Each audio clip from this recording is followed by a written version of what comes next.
तो देखो तो यार जरा ये क्वेश्चन बनाओ तो।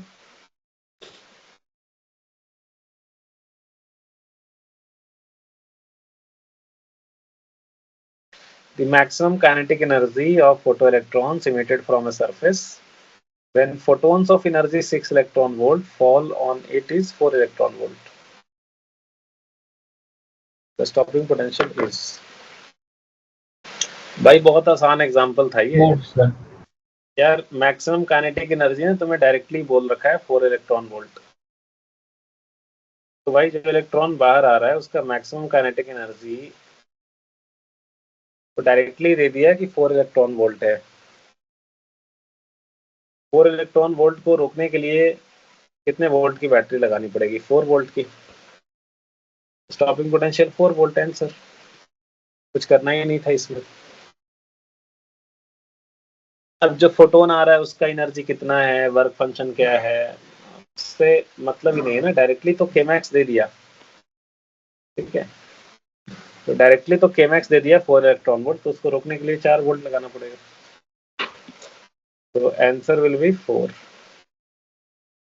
ठीक है। क्या करना है आपको? केमैक्स जो है वो E इंटू स्टॉपिंग पोटेंशियल होगा।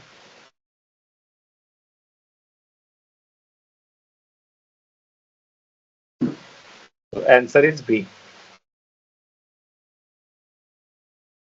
ओके, नेक्स्ट क्वेश्चन पे आए हम लोग।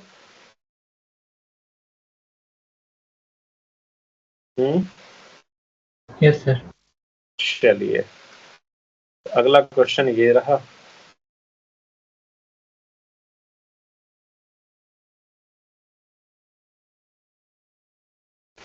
ये कह रहा है in an experiment on photoelectric emission following observations were made. Incident light की वेवलेंथ है इतना 1980 angstrom, stopping potential is 2.5 volt. So Kmax बताना है, वर्क फंक्शन बताना है, थ्रेशोल्ड फ्रीक्वेंसी बताना है। तो फर्स्ट 2 हो गया, थर्ड में ऑलमोस्ट एंड तक पहुंच चुका हूँ, कैलकुलेशन कर रही हूँ। श्योर।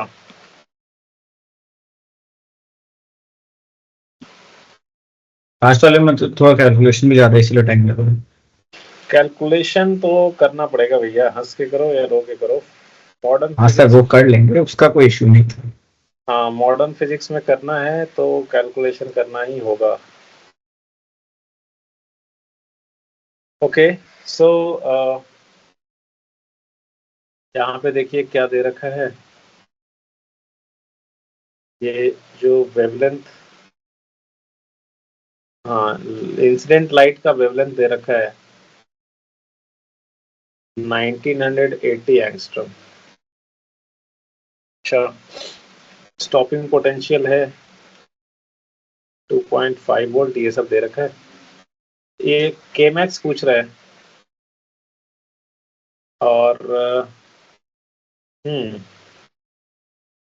तो मेरे दोस्त केमैक्स जो होता है ये तो इतना गिवन है, ये इतना है गिवन। अच्छा देखो, स्टॉपिंग पोटेंशियल है भाई 2.5 वोल्ट। 2.5 वोल्ट लगाना पड़ रहा है रोकने के लिए, मतलब केमैक्स कितना रहा होगा? केमैक्स जो होता है ना वो E इंटू वी नॉट होता है। केमैक्स जो है वो 2.5 इलेक्ट्रॉन वोल्ट रहा होगा। पहले वाले का ये हो गया डायरेक्टली आंसर, ये ए वाले का आंसर हो गया। बी वाले का वर्क फंक्शन बोल रहा है, तो वर्क फंक्शन तो बाद में निकालेंगे। वर्क फंक्शन कैसे निकालेंगे? वर्क फंक्शन अच्छा सर उसके लिए एनर्जी तो निकाल के वर्क, काइनेटिक एनर्जी से माइनस कर सकते हैं। हाँ वर्क फंक्शन के लिए ऐसे करना होगा कि energy of incident photon, incident photon का जो एनर्जी होगा that will be equal to, ये कहाँ यूटिलाइज हो जाएगा? एक तो बाहर निकलने में विच इज वर्क फंक्शन और प्लस के मैक्स, ठीक है। तो इंसिडेंट फोटोन का एनर्जी हम लोग निकाल सकते हैं, ये हो जाएगा 12,400 बाई 1980 एंगस्ट्रम में डालेंगे तो आंसर इलेक्ट्रॉन वोल्ट में आएगा, is equal to phi not और प्लस के मैक्स अपने को पता है 2.5 इलेक्ट्रॉन वोल्ट, 2.5 इलेक्ट्रॉन वोल्ट। तो ये यहाँ से फाई नॉट की वैल्यू निकल जाएगी, ठीक है सर फाई नॉट की वैल्यू है 3.76। ये कितना आया 12,400 बाई 1980, वो कितना आया 6.26 सर। ये कैलकुलेटर अलाउड नहीं होता है, तो आप इसका प्रैक्टिस ना घर पे कीजिएगा ऐसे ही।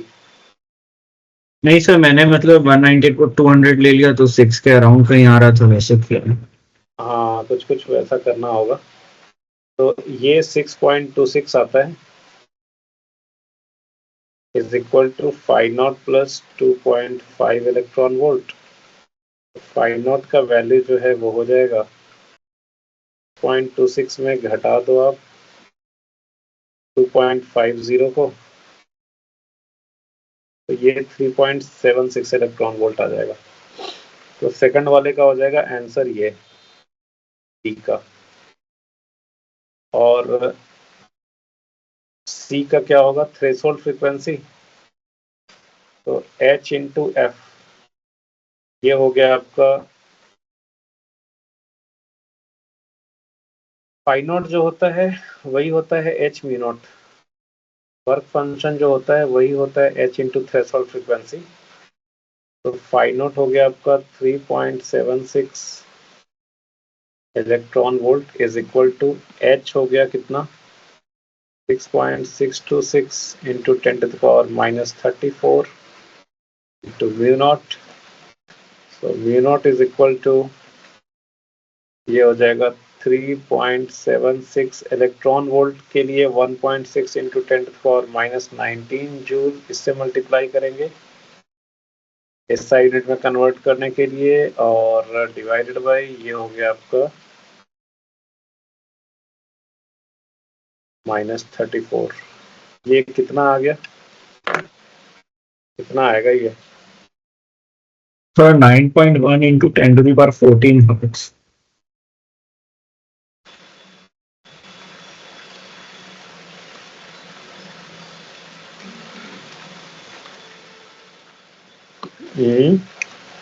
ये आप कैलकुलेशन कर लीजिएगा, ये कुछ ऐसा आएगा 0.96 इंटू 10 टू द पावर 15, तो ये हो गया 9.6 into 10 to the power 14 hertz. ये इतना आ जाएगा,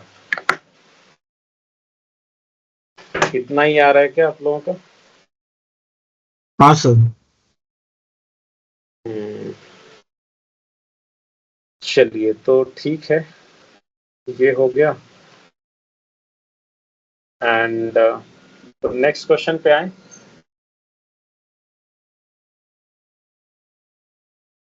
नेक्स्ट क्वेश्चन पे आए आए बताओ भाई।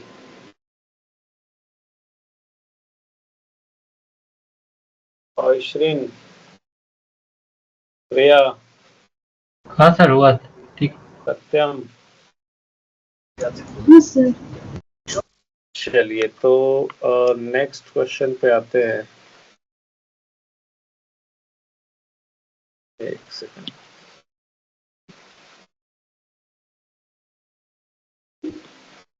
ये रहा नेक्स्ट क्वेश्चन।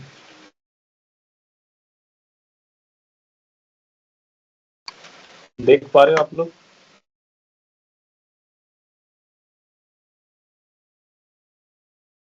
तो वर्क फंक्शन क्या दिया हुआ है 1.9। हाँ 1.9 इलेक्ट्रॉन वोल्ट।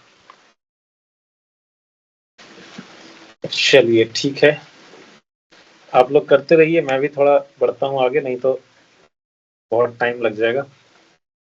तो देखो यहाँ पे जो है वो 4 अलग अलग वेवलेंथ दिया है, और हर एक का इंटेंसिटी दिया है।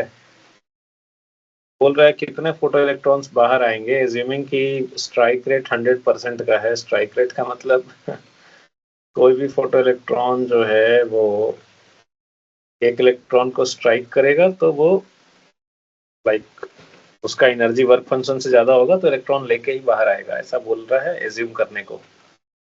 इज कैपेबल फोटोन बोला है, मतलब कैपेबल फोटोन मतलब जिसकी एनर्जी वर्क फंक्शन से ज्यादा हो, इमिट्स वन इलेक्ट्रॉन, ऐसा एज्यूम करने के लिए बोल रहे हैं। तो हमें यहाँ पे तो निकालना पड़ेगा कि भाई हर एक लाइट के कॉरेस्पॉन्डिंग नंबर ऑफ फोटोन्स कितने होंगे। अब नंबर ऑफ फोटोन्स कितने होंगे ये फाइंड आउट करने के लिए अपने को लगाना पड़ेगा, इंटेंसिटी दे रखा है तो एनर्जी निकालना पड़ेगा वो। तो देखो जैसे, और ये बोल रहा है कि बीम जो है ना वो नॉर्मली इंसिडेंट हो रहा है, तो ऐसे देखो मान लो कि एक सरफेस है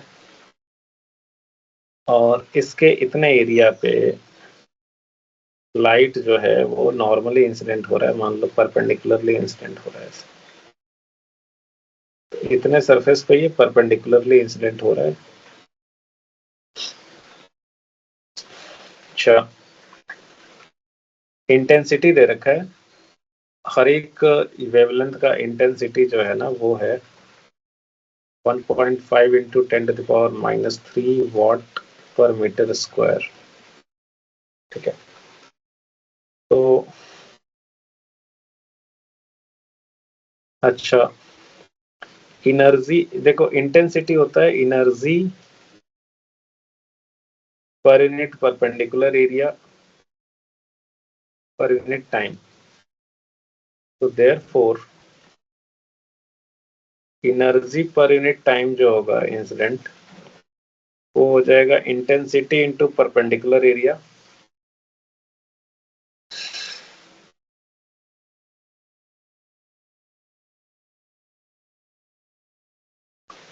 अब इंटेंसिटी दे रखा है, परपेंडिकुलर एरिया दे रखा है, अब करो जस्ट, मैं 1 सेकंड में आ रहा हूँ तुरंत।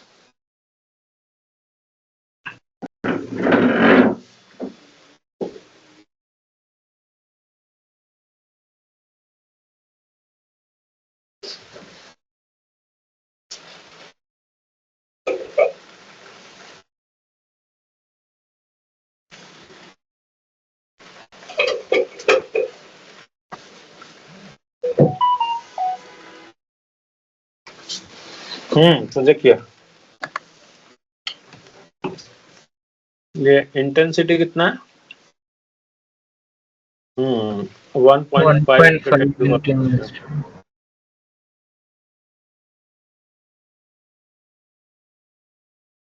परपेंडिकुलर एरिया है 10⁻⁴।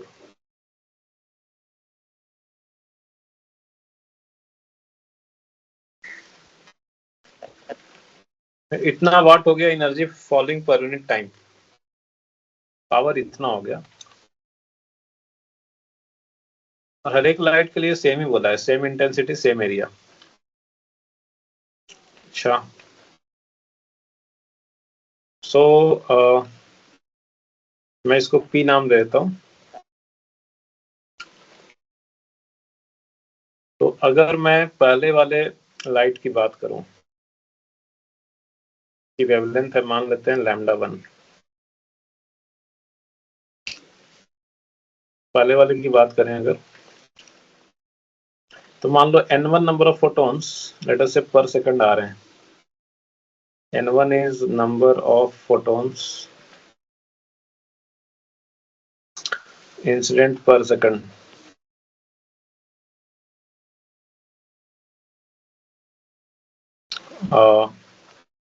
Of wavelength λ1। λ1 वाले के लिए number of photons incident per second है, मान लो n1। तो n1 इंटू उसके हर एक फोटोन का जो एनर्जी हो जाएगा वो हो जाएगा hc/λ1। उसके हर एक फोटोन का एनर्जी hc/λ1 इंटू n1। ये क्या हो जाएगा? hc/λ1 उसके एक फोटोन का एनर्जी और n1 number of photons incident हो रहा है पर सेकंड। ये क्या हो जाएगा? Total energy incident per second, यही हो जाएगा ना total incident energy per second. और वो Yes, total sir. Incident energy per second जो है वो P दे रखा है, that is equal to given as P।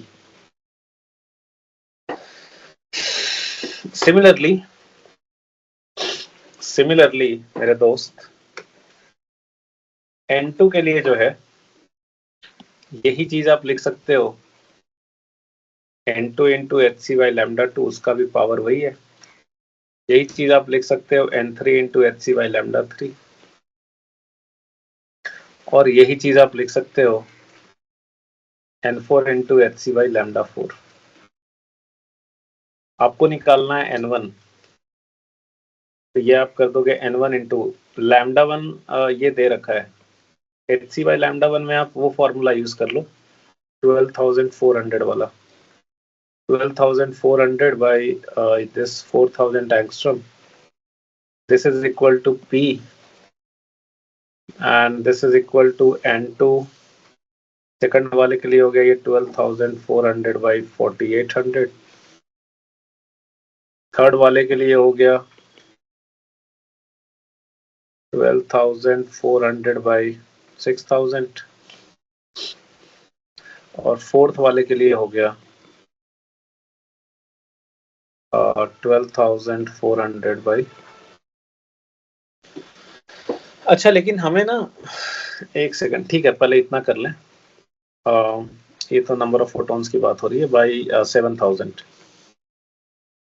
ये वैल्यू जरा कैलकुलेट करके देखें हम लोग।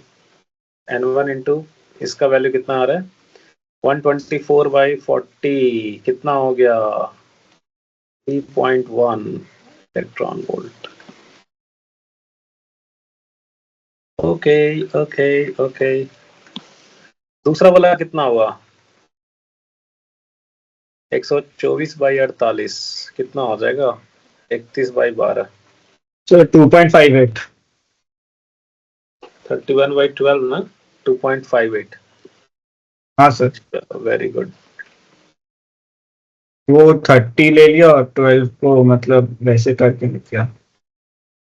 ये कितना हो जाएगा 2.06। हाँ 2.06। 2.06 इलेक्ट्रॉन वोल्ट। और ये लास्ट वाले का ये कितना हो गया, तो 24/70 कितना हो जाएगा ये सर 1.77। हाँ 1.77। अब ये बताओ, इसमें हर एक पहले वाले में हर एक फोटोन का एनर्जी इतना है 3.1, सेकंड वाले में इतना है, थर्ड में इतना है, फोर्थ में ये है। तो बताओ कैपेबल कौन कौन है ये करवाने का, तो वर्क फंक्शन से देखना पड़ेगा ना यार। हाँ सर। नाउ अब to check for capable photons,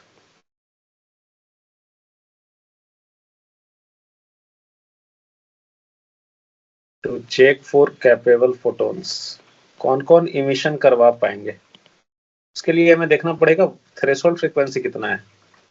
या हाँ अच्छा एक सेकंड, ये तो दे रखा है ना, वर्क फंक्शन तो दे रखा है 1.9 इलेक्ट्रॉन वोल्ट। तो 1.9 इलेक्ट्रॉन वोल्ट, तो सर फोर्थ वाले को छोड़ के सब कर सकते हैं। फोर्थ वाला, हाँ फोर्थ वाले के तो हर एक फोटोन का एनर्जी 1.77 ही है, ये कहाँ से इमिशन करवा पाएगा। इमिशन करवाने के लिए तो 1.9 से ज्यादा चाहिए। फोर्थ वाला जो है वो कैपेबल नहीं है, तो फोर्थ वन यहाँ पे लिख देता हूँ मैं 1.77 electron volt is less than 1.9 electron volt, so fourth one is not capable।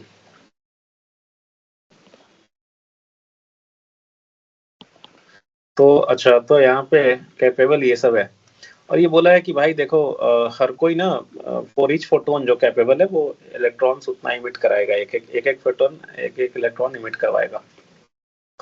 तो number of photo electrons emitted कितना हो जाएगा फिर,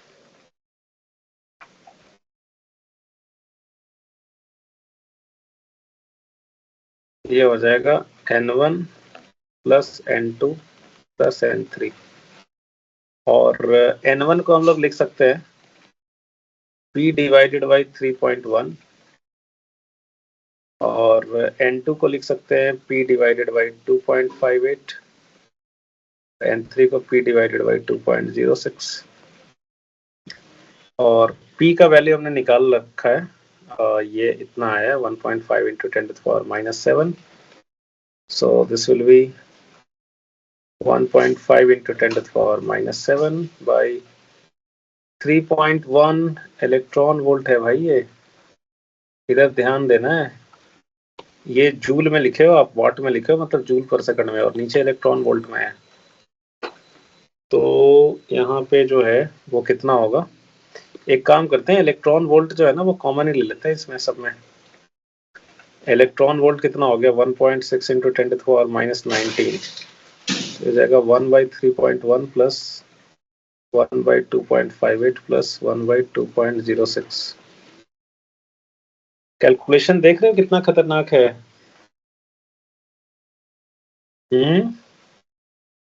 यस सर। और एग्जाम्स में आते हैं, ये मत सोचना कि सर ने ये ले लिया है यहाँ पे एग्जाम में हमें बहुत स्मूथ रहेगा, ठीक है। कोई स्मूथ नहीं रहेगा, ऐसा ही रहेगा, ऐसा ही रहते आया है। तो ये है आपका थोड़ा बहुत आप अगर मान लो एग्जैक्टली अप टू, अगर ऑप्शन है दिया हुआ ABCD, उसमें मैच करना है, तो मान लो कि आपका पूरा सॉल्व करके नहीं, ऐसे ही डायरेक्टली एक रफ आइडिया से मैच कर रहा है कुछ, तो सही है, फिर पूरा करने की जरूरत नहीं है। बट अगर आपको वो है अप टू 2 डेसिमल प्लेसेस सही करना है, तब तो आई विल सजेस्ट कि छोड़ ही देना क्वेश्चन, ठीक है। मतलब लास्ट में टाइम मिलेगा तो ही करना, ठीक है, नहीं तो यार यही करते रह जाओगे फिर तो, है ना। तो ये आप करके देखिएगा, ये आएगा 1.12 into 10 to the power 12। Sir यहाँ तक आ गया, फिर इतना कैलकुलेशन देखा, हम कैलकुलेटर में डाल दिया, अगली बार नहीं करें। समझ में आएगी, ये कीजिए। ये थोड़ा सा टाइपिंग मिस्टेक है, ये जो वेवलेंथ दे रखा है ना, तो एक्चुअली 5000 एंगस्ट्रॉम है, और ये जो स्टॉपिंग पोटेंशियल है वो 3 इलेक्ट्रॉन वोल्ट है।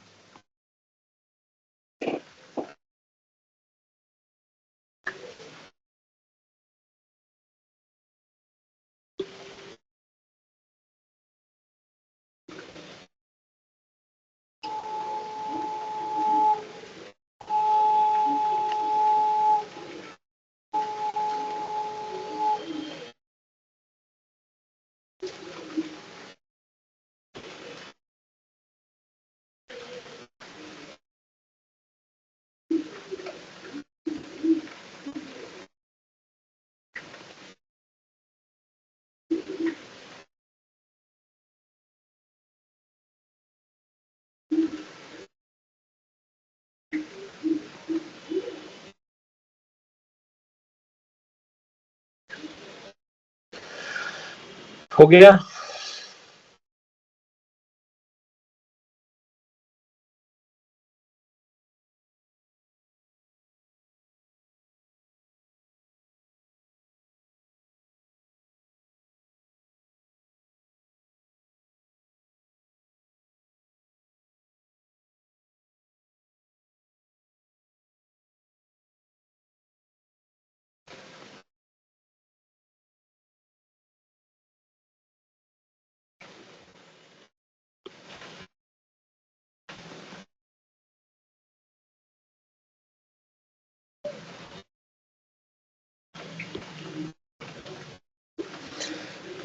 आसान था यार ये।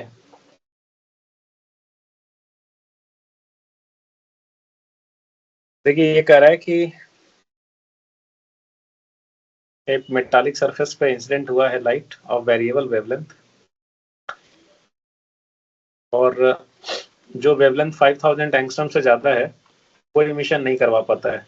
दैट मींस थ्रेशोल्ड वेवलेंथ दे रखा है 5000 एंगस्ट्रॉम, थ्रेशोल्ड वेवलेंथ दे रखा है, वहां से आप चाहोगे तो वर्क फंक्शन निकाल सकते हो। वर्क फंक्शन होता है आपका hc/λ0 एंड ये बोल रहा है कि with an unknown wavelength stopping potential is 3 electron volt. तो स्टॉपिंग पोटेंशियल का मतलब Kmax दे दिया, Kmax हो गया E into V not, E into stopping potential मतलब 3 इलेक्ट्रॉन वोल्ट। बोल रहा है कि जो अननोन वेवलेंथ है जिसके लिए हमें स्टॉपिंग पोटेंशियल 3 वोल्ट दिया है, ठीक है। अच्छा वी नॉट 3 इलेक्ट्रॉन वोल्ट नहीं होगा, सिंपली 3 वोल्ट लिखना होगा हमें। स्टॉपिंग पोटेंशियल लिख रहे हैं Kmax होगा 3 इलेक्ट्रॉन वोल्ट। हाँ, Kmax जो होगा वो होगा 3 इलेक्ट्रॉन वोल्ट। तो ये बोल रहा है कि जिस वेवलेंथ पे हमें स्टॉपिंग पोटेंशियल 3 वोल्ट देना पड़ रहा है उसके वो वेवलेंथ है कितना। तो अब देखो जब स्टॉपिंग पोटेंशियल 3 वोल्ट है मतलब Kmax जो है वो 3 इलेक्ट्रॉन वोल्ट हो गया, और वो वेवलेंथ कितना है तो वो कैसे निकालेंगे। अगर उस वेवलेंथ के कॉरेस्पॉन्डिंग एनर्जी E है तो E should be equal to work function plus Kmax। भाई आपने जो फोटोन से एनर्जी इंसिडेंट कराया, E एनर्जी वो कहाँ गया, वो एक तो खर्च हुआ वर्क फंक्शन में और जो बचा वो Kmax हो गया, ठीक है, वो Kmax हो गया। सो E इज इक्वल टू होता है 5 प्लस Kmax। ये तो आप जानते ही हो, ये तो लगाते ही आ रहे हैं हम लोग बार बार। अब आपको निकालना है क्या बोलते हैं वेवलेंथ, अननोन वेवलेंथ निकालना है। तो पहले उसका एनर्जी तो निकालना है, तो वेवलेंथ अपने आप ही निकल जाएगा। एनर्जी और वेवलेंथ में रिलेशन बताइए अपने को। आप इसको E को लिख सकते हो 12,400 by unknown wavelength is equal to work function जो है, वर्क फंक्शन के लिए तो आपको दे रखा है, ये थ्रेशोल्ड वेवलेंथ दे ही रखा है, तो आप इसको लिख लो 12,400 बाई थ्रेशोल्ड वेवलेंथ जो है वो है 5,000 एंगस्ट्रॉम। और मेरे दोस्त Kmax जो है वो तो दे ही रखा है 3 इलेक्ट्रॉन वोल्ट। तो ये कितना हो गया, ये हो गया 12,400 by lambda is equal to 124/50। कितना हो जाएगा, 50 तो नहीं 100, 240, 240, 408, 2.48 आ रहा है ना। तो 2.48 electron volt plus 3 electron volt, तो ये हो गया आपका 12,400 by lambda is 5.48 electron volt. So lambda in angstrom will be equal to 12,400 by 5.48, है ना। बोलो यार, तो ये कितना आ रहा है भाई, ये करना होगा भैया, कैलकुलेशन आदत डाल लो, नहीं तो एग्जाम में कैसे करोगे फिर। ये आपका 2262 के आसपास आ रहा है, नियरली 2262 2263 ऐसा कुछ आ जाएगा। तो it comes out nearly to be 2263 angstrom. यही हो गया आंसर। मॉडर्न के क्वेश्चन में सिर्फ कैलकुलेशन ही होता है, मुश्किल नहीं होता है, कैलकुलेशन ही होता है बस। आई बात समझ में।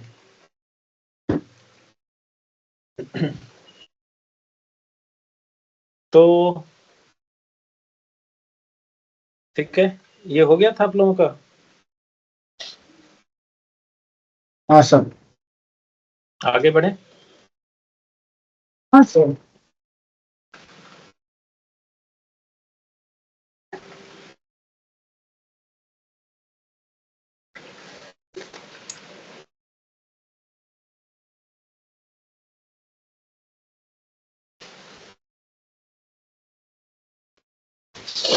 देखिए क्या कह रहा है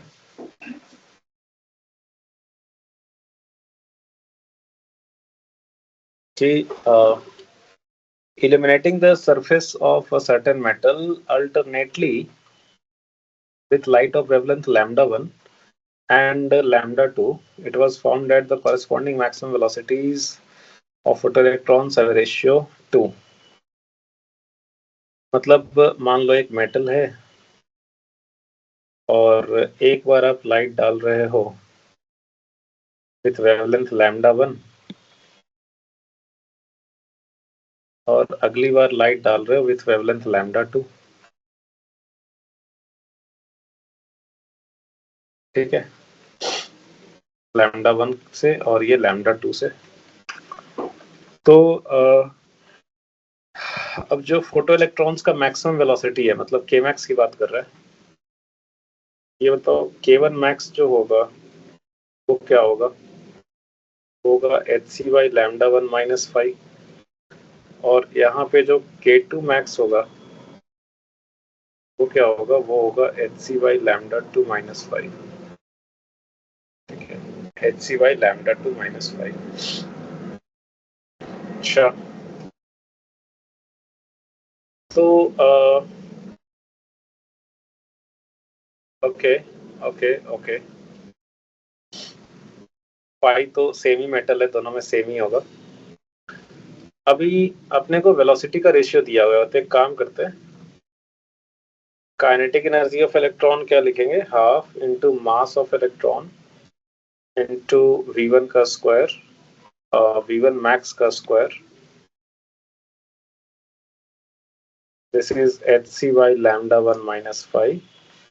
और दूसरे वाले में half into mass of electron into V2 max का square, that is equal to H C by lambda 2 minus 5। सो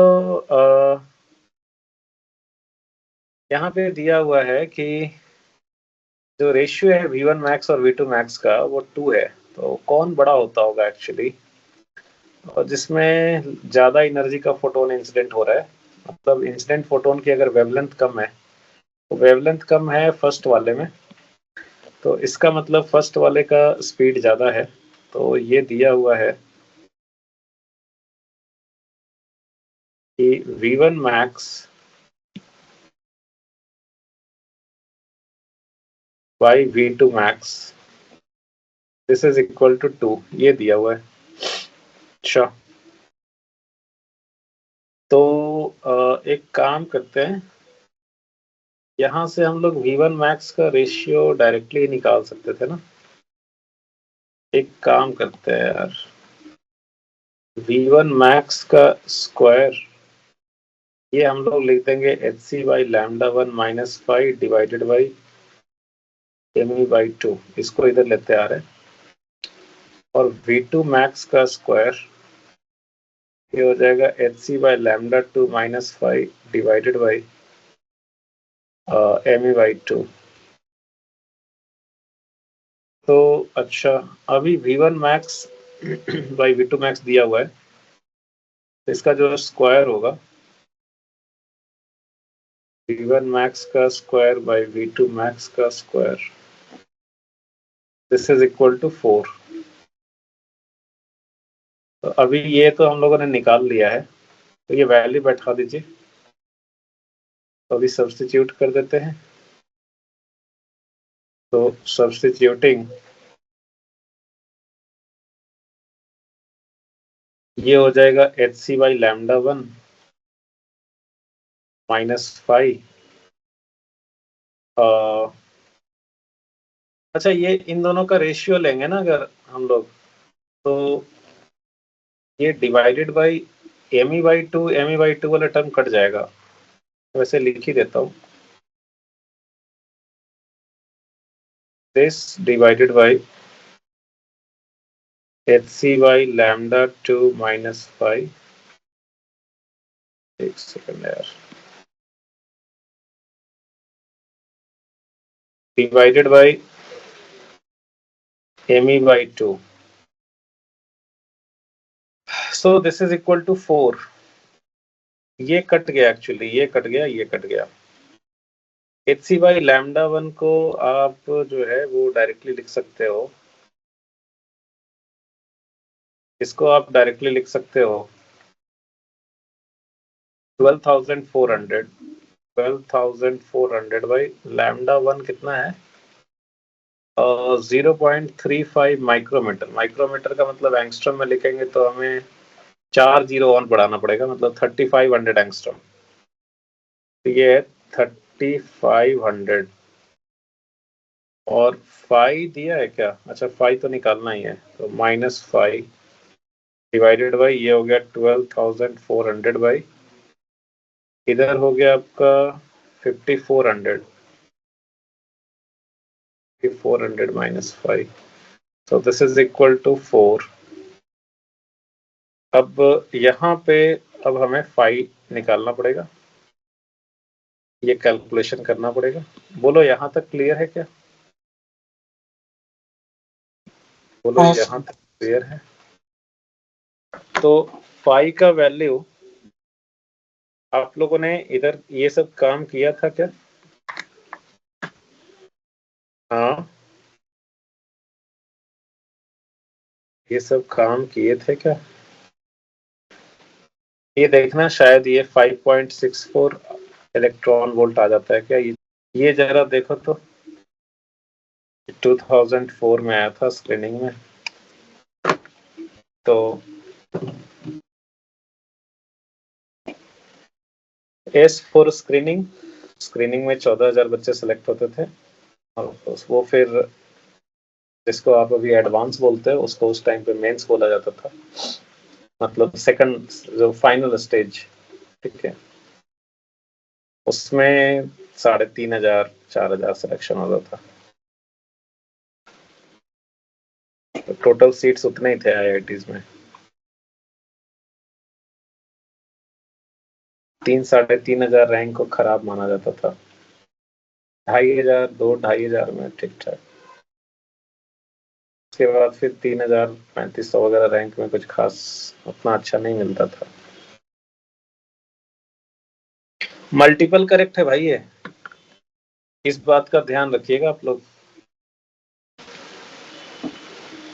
देखते हैं हम लोग क्या कह रहा है यार, देख ले जरा। पहला ऑप्शन है A and B will have different intensities.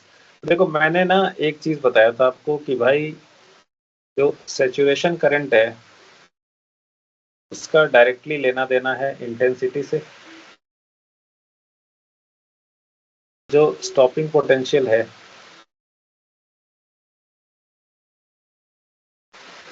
उसका डायरेक्टली लेना देना है फ्रीक्वेंसी से। ये चीज याद रखिएगा, बहुत इंपॉर्टेंट है। देखो पहला ऑप्शन कह रहा है कि A and B will have different intensities. अब ए और बी का सैचुरेशन करंट अलग है तो ऑब्वियसली इंटेंसिटी अलग होगा। while B and C have different frequencies, B और C का स्टॉपिंग पोटेंशियल अलग है तो फ्रीक्वेंसी तो अलग ही होगा। तो ये तो सही हो गया। नेक्स्ट है, ठीक है समझ रहे हो ना, ए और बी का सैचुरेशन करंट अलग है तो इंटेंसिटी भी डिफरेंट ही होगा, because saturation current is directly linked with intensity. और बी और सी का स्टॉपिंग पोटेंशियल अलग है तो इनका जो फ्रीक्वेंसी होगा वो अलग होगा। Stopping potential is directly linked with frequency. Second option जरा देखें, B and C will have different intensities.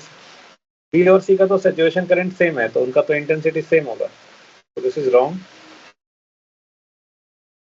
A and B will have different intensities. A और बी का हाँ सैचुरेशन करंट ए और बी का अलग है तो they will have different intensities. while A and C will have equal frequencies। ए और C का तो स्टॉपिंग पोटेंशियल अलग है तो फ्रीक्वेंसी भी तो अलग ही होगा, इक्वल क्यों होगा? ये गलत हो गया, ये सेकंड वाला स्टेटमेंट गलत हो गया। यहाँ पे क्या कर रहा है, B and C will have equal intensities. B और सी का हाँ बी और सी का सैचुरेशन करंट सेम है तो इक्वल इंटेंसिटी हो गया, सही है। And A and B will have same frequencies. A और बी का स्टॉपिंग पोटेंशियल सेम है तो सेम फ्रीक्वेंसी, हाँ सही है। So A and D is the correct answer, है ना? हाँ बोलिए, सर। समझ में आया? हाँ सर। Okay okay okay. तो एक और लास्ट क्वेश्चन, तो लास्ट क्वेश्चन है ये रहा आपका।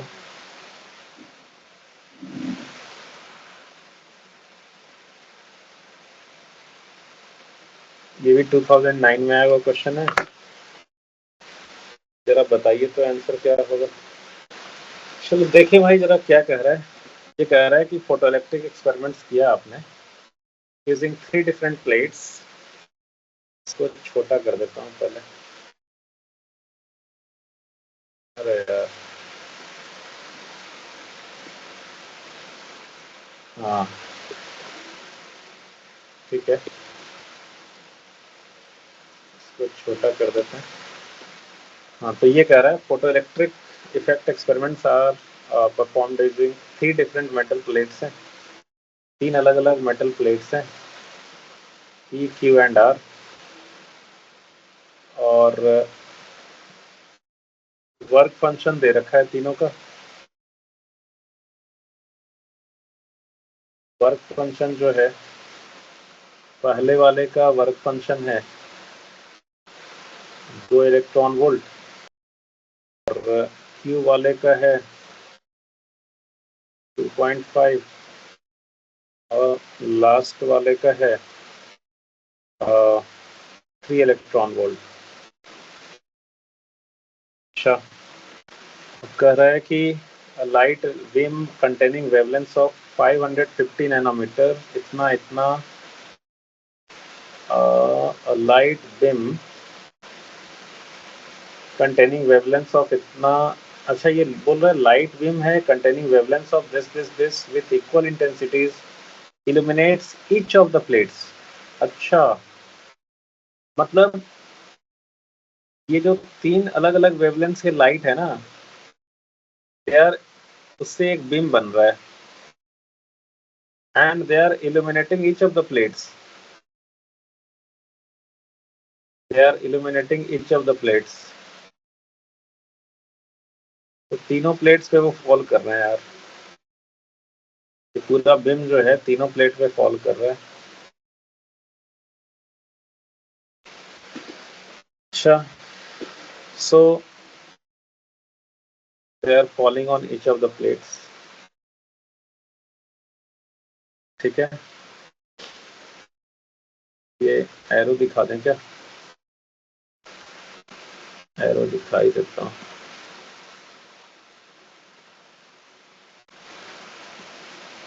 ये भी है आपका और ये भी है। They are falling on each of the plates. ये जरा वेवलेंथ क्या क्या दिया है देख लें। वेवलेंथ जो है,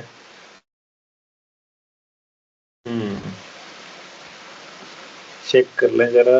एक का है लैम्डा 1 के कॉरेस्पॉन्डिंग 550, मतलब 12,400 बाई 5500 एंगस्ट्रॉम। तो वो कितना हो गया?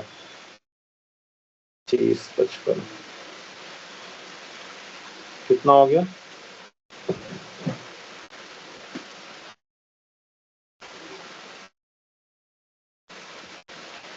124 बाई 55 कितना हो गया? 2.25 के आसपास होता है। और क्या है? एक है आपका 450, मतलब 4500। ये कितना हो गया?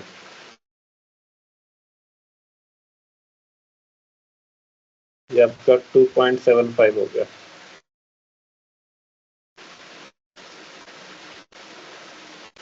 और एक हो गया 350, मतलब 3500।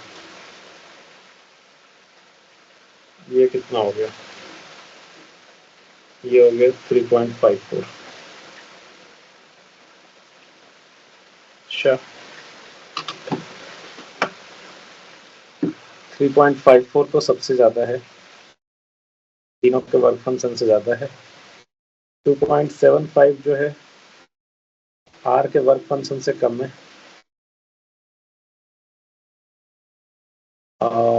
एंड 2.25 जो है वो तो इन दोनों से कम है, सिर्फ ये है। अच्छा, अब ये कह रहा है कि the correct IV graph for the experiment is. तीनों लाइट्स तीनों पे बढ़ रहे हैं। अब एक बात बताओ, पी की अगर बात करें भाई, तो पी की बात करें, इसमें जो 3 लाइट पड़ रहे हैं ना, एक सेकंड, हाँ पी की बात करें, 3 लाइट जो पड़ रहे हैं, तीनों इमिशन करवा रहे हैं इसमें, तो तीनों इमिशन करवा पा रहे हैं इसमें, तो तीनों का इमिशन पॉसिबल हो पाएगा और ऑल द 3 लाइट्स यहाँ पे इमिशन हो पाएगा। क्यू की अगर बात करें तो क्यू वाले में जो है वो ये 2.25 वाला इमिशन नहीं करवा पाएगा, ये दोनों करवा पाएगा। तो 2 lights are capable of emission और यहाँ पे all the 3 lights are capable of emission. और इस वाले में हाँ आर वाले में तो भाई यार 3.54 वाला ही सिर्फ इमिशन करवा पाएगा, ये दोनों तो 3 से कम हो गए, तो इसमें जो है only 1 light capable of emission. अच्छा, ये जो तीनों लाइट्स हैं वो इक्वल इंटेंसिटीज के हैं, इक्वल इंटेंसिटीज के हैं। तो ये बताओ सबसे ज्यादा जो है वो फोटो इलेक्ट्रॉन्स बात करें तो किसमें निकलेगा? पी में 3-3 लाइट्स के कॉरेस्पॉन्डिंग निकल रहे हैं फोटो इलेक्ट्रॉन्स, है ना। पी में जो है वो तीनों लाइट के कॉरेस्पॉन्डिंग फोटो इलेक्ट्रॉन्स, तीनों लाइट जो है वो इमिशन करवा पा रहा है इसमें। और आर वाले में तो सिर्फ एक ही लाइट इमिशन करवा पा रहा है। बोलो आ रही है बात समझ में?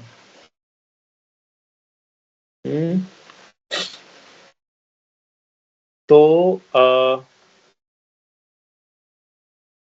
तो इसमें ज्यादा फोटो इलेक्ट्रॉन्स निकलेंगे पी वाले में, तो इंटेंसिटी ज्यादा होगी पी वाले में, सबसे ज्यादा इंटेंसिटी पी वाले में होगी और आर में इंटेंसिटी सबसे कम होगा। अच्छा, तो ऐसा तो यार सिर्फ ए में ही है, ये बी में तो तीनों का सेम है तो ये नहीं होगा, डी में भी सेम है ये भी नहीं होगा, और इसमें तो पी को ही कम कर दिया है तो ये भी नहीं होगा, तो ए वाला होगा, ए वाला होगा। फिलहाल तो ये दिख रहा है। स्टॉपिंग पोटेंशियल का भी चेक ही कर लेते हैं एक बार। अगर स्टॉपिंग पोटेंशियल का चेक कर लें तो हाँ, तो इसमें तो वर्क फंक्शन सबसे कम है, पी वाले में वर्क फंक्शन सबसे कम है, तो के मैक्स जो है वो सबसे ज्यादा होगा। के मैक्स सबसे ज्यादा होगा तो उसको रोकने के लिए स्टॉपिंग पोटेंशियल भी ज्यादा लगाना पड़ेगा, तो पी के लिए स्टॉपिंग पोटेंशियल सबसे ज्यादा है, अच्छी बात है। तो ए इज द करेक्ट आंसर। ये बात आई समझ में? पी का वर्क फंक्शन सबसे कम है ना, तो जो यहाँ से इलेक्ट्रॉन निकलेगा उसका काइनेटिक एनर्जी सबसे ज्यादा होगा, तो उसका वर्क फंक्शन, तो उसका काइनेटिक एनर्जी सबसे ज्यादा, तो उसको स्टॉपिंग पोटेंशियल भी रोकने के लिए ज्यादा पोटेंशियल लगाना पड़ेगा। और पी वाले में जो है वो तीनों लाइट्स इमिशन करवा पा रहे हैं, तो सबसे ज्यादा फोटो इलेक्ट्रॉन्स इसी में निकलेंगे, तो पी वाले में जो है वो सबसे ज्यादा फोटो इलेक्ट्रॉन्स निकलेंगे, तो सैचुरेशन करंट सबसे ज्यादा पी में ही होगा। बोलो भाई, आ रही है बात समझ में?